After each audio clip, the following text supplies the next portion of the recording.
नमस्कार, मैं चुनचुन और आप देख रहे हैं झारखंडी हिंदी न्यूज। तो चलिए जानते हैं आज की सभी महत्वपूर्ण खबरों को।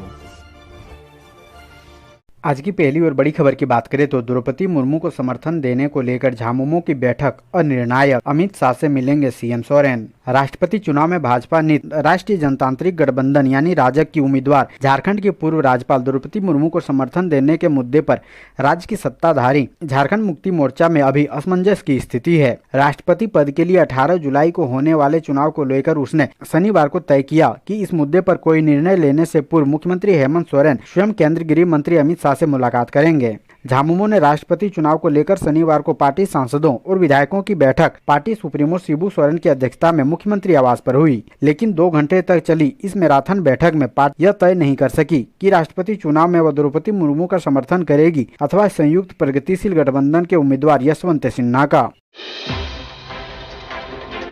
अगली बड़ी खबर की बात करें तो छोटे मियां इरफान अंसारी का पारा गर्म, हेमंत सरकार पर निकाला गुस्सा, हज यात्रियों को खैर पूछने वाला कोई नहीं। झारखंड के जामताड़ा विधानसभा क्षेत्र से कांग्रेस के विधायक डॉक्टर इरफान अंसारी आए दिन सुर्खियों में रहते हैं।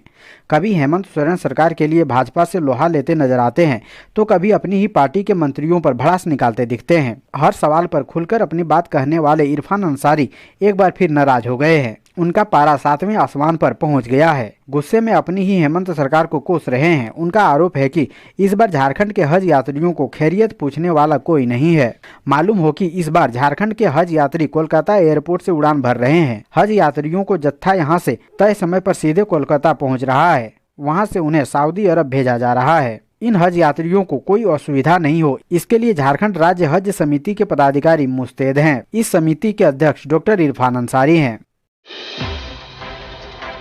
अगली बड़ी खबर की बात करें, रांची डबल मर्डर केस, आरोपी अर्पित बिहार के फतुहा से गिरफ्तार। पंडरा में भाई बहन की बेरहमी से हुई थी हत्या। रांची से बड़ी खबर है, जहां पुलिस ने पंडरा इलाके में हुए भाई बहन की हत्या के आरोपी को गिरफ्तार कर लिया है। आरोपी अर्पित को बिहार के फतुहा से गिरफ्तार किया गया है। 18 जून की सुबह रांची के पंडरा इलाके में 17 साल की श्वेता और उनके भाई परवीन की बड़ी ही बेरहमी से हत्या कर दी गई थी। पुलिस की जांच में यह बात सामने आई थी कि इस हत्याकांड को श्वेता के ही पूर्व परिचित अर्पित नामक युवक ने अंजाम दिया था, जिसके बाद पुलिस उसकी तलाश में जुटी हुई थी। पुलिस की एक टीम अर्पित को गिरफ्तार कर बिहार से रांची ला रही है।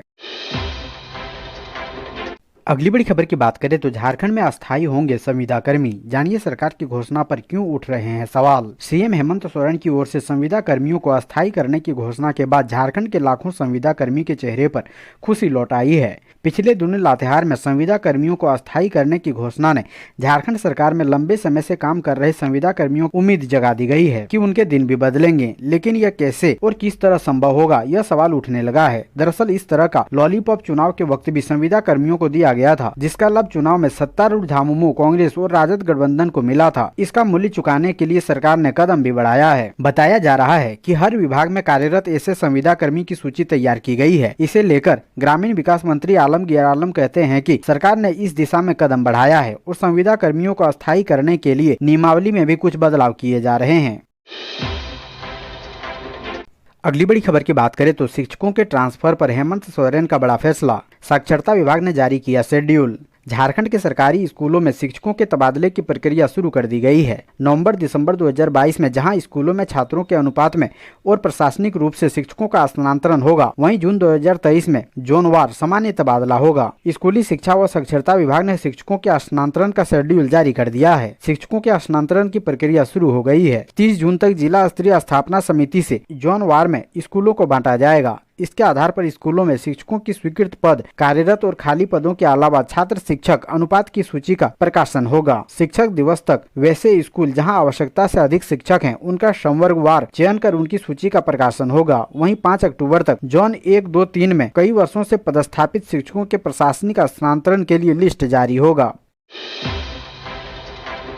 अगली बड़ी खबर की बात करें तो नवनिर्मित महिला महाविद्यालय में पढ़ाई शुरू कराने की मांग, कुलपति को सौंपा ज्ञापन। लोहरदगा बेड़ो मुख्य पथ स्थित चेन्हा प्रखंड क्षेत्र के बरही सेंगरा टोली में नवनिर्मित महिला महाविद्यालय में डिग्री की पढ़ाई शुरू कराने की मांग को लेकर मसमानो पंचायत की मुखिया ममता कुमारी की अगुवाई में कॉलेज के छात्र छात्राओं ने रांची विश्वविद्यालय रांची के कुलपति डॉक्टर अजित कुमार सिन्हा को ज्ञापन सौंपा। इसके अलावा झारखंड सरकार के वित्त मंत्री डॉक्टर रामेश्वर उरांव, राज्यसभा सांसद धीरज कुमार साहू को भी ज्ञापन सौंपा है। ज्ञापन के माध्यम से बताया गया कि बरही लोहरदगा बेड़ो मुख्य पद पर महिला महाविद्यालय के निर्माण हुआ है। भवन का उद्घाटन पिछले 27 जनवरी 2021 को हो चुका है। महिला महाविद्यालय का उद्घाटन तत्कालीन राज्यपाल द्रौपदी मुर्मू के कर कमलों से किया गया था।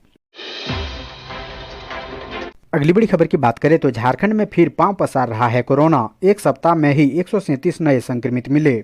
झारखंड में धीरे धीरे कोरोना फिर पैर पसारने लगा है। कोरोना संक्रमितों की संख्या लगातार बढ़ती जा रही है। यह कारण है कि सरकार भी लोगों से सावधानी बरतने की अपील कर चुकी है। पिछले दिनों एसओपी भी जारी की गई है। चिंता की बात है कि 2 जून को राज्य में कोरोना संक्रमितों की संख्या 39 थी, जो 24 दिनों में बढ़कर 177 हो गई है। 24 जून को कोरोना 5770 सैंपल की जाँच हुई थी, जिसमें 30 संक्रमित मिले, यानी 0.51%, जबकि 1 जून के पहले यह आंकड़ा सिर्फ 0.1 से भी कम था। स्वास्थ्य विभाग ने सभी जगह एहतियात बरतने का निर्देश दिया है। हालांकि विशेषज्ञ मानते हैं कि अभी कोई चिंताजनक स्थिति नहीं है।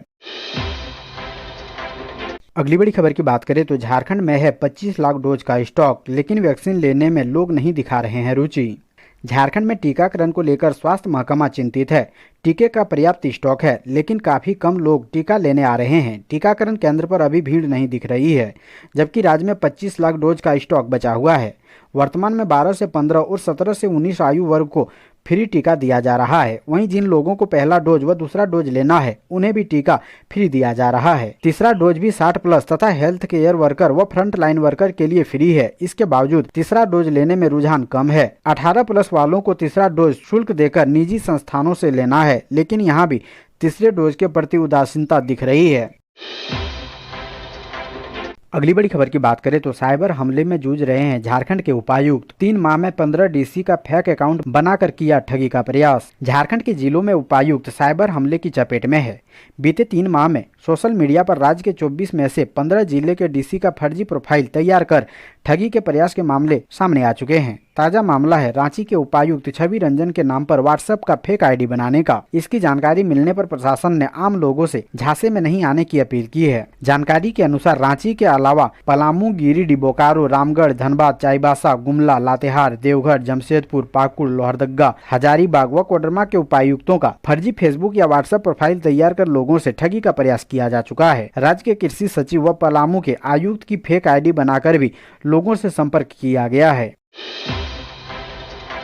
अगली बड़ी खबर की बात करें तो मिड डे मील के बारे में पूछना छात्रों को पड़ा महंगा। प्रिंसिपल ने जमकर की पिटाई। झारखंड के गढ़वा जिले से एक हैरान करने वाला मामला सामने आया है। दरअसल इस जिले में छात्रों को मिड डे मील के बारे में सवाल पूछना महंगा पड़ गया। मिड डे मील को लेकर सवाल पूछने पर स्कूल के प्रिंसिपल को इतना गुस्सा आया कि उसने एक छात्र को बुरी तरह से पिटाई कर दी, जिसमें छात्र बेहोश हो गया। दरअसल यह पूरा मामला मेराल प्रखंड के उत्क्रमित उच्च विद्यालय बाना का है, जहां स्कूल के प्रधानाध्यापक बबन दास का एक अमानवीय कृत्य सामने आया है। मिली जानकारी के अनुसार बबन दास द्वारा शनिवार को 4 छात्र तथा एक छात्रा की इसलिए बेरहमी से पिटाई कर दी गई क्योंकि इन विद्यार्थियों ने प्रिंसिपल से मध्याह्न भोजन में खिचड़ी की खराब क्वालिटी मिलने की शिकायत की थी।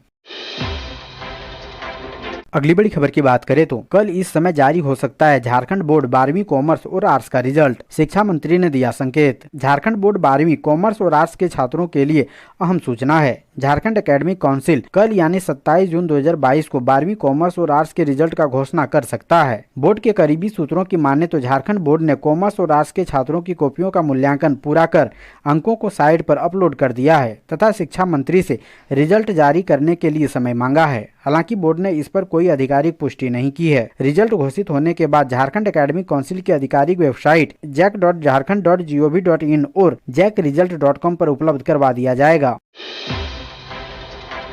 अगली बड़ी खबर की बात करें तो 60,000 किसानों को मिलेगा केसीसी लोन। अब तक बांटे गए 87 करोड़ रुपए। झारखंड के गढ़वा जिले के किसान हेमंत सोरेन सरकार के एक निर्णय से काफी खुश हैं, क्योंकि अब किसानों को खेती करने में कोई समस्या उत्पन्न नहीं होने वाली है। दरअसल सरकार ने गढ़वा के 60,000 किसानों को केसीसी लोन देने का लक्ष्य रखा है। वहीं अब तक झारखंड के गढ़वा जिले के 40,000 किसानों ने केसीसी लोन के लिए आवेदन दिया है, जिसमें से 10,000 किसानों को 87 करोड़ की राशि बांट दी गई है। बता दें, झारखंड का गढ़वा जिला एक कृषि प्रधान जिला है। यहाँ आमदनी का एकमात्र जरिया कृषि है। पैदावार अच्छी होती है तो गढ़वा जिला के बाजारों में भी रौनक देखने को मिलती है। यही वजह है कि किसानों को खेती में कोई समस्या उत्पन्न ना हो, इसके लिए सरकार ने जिला प्रशासन को हर हाल में किसानों को केसीसी लोन दिलाने का निर्देश जारी किया है।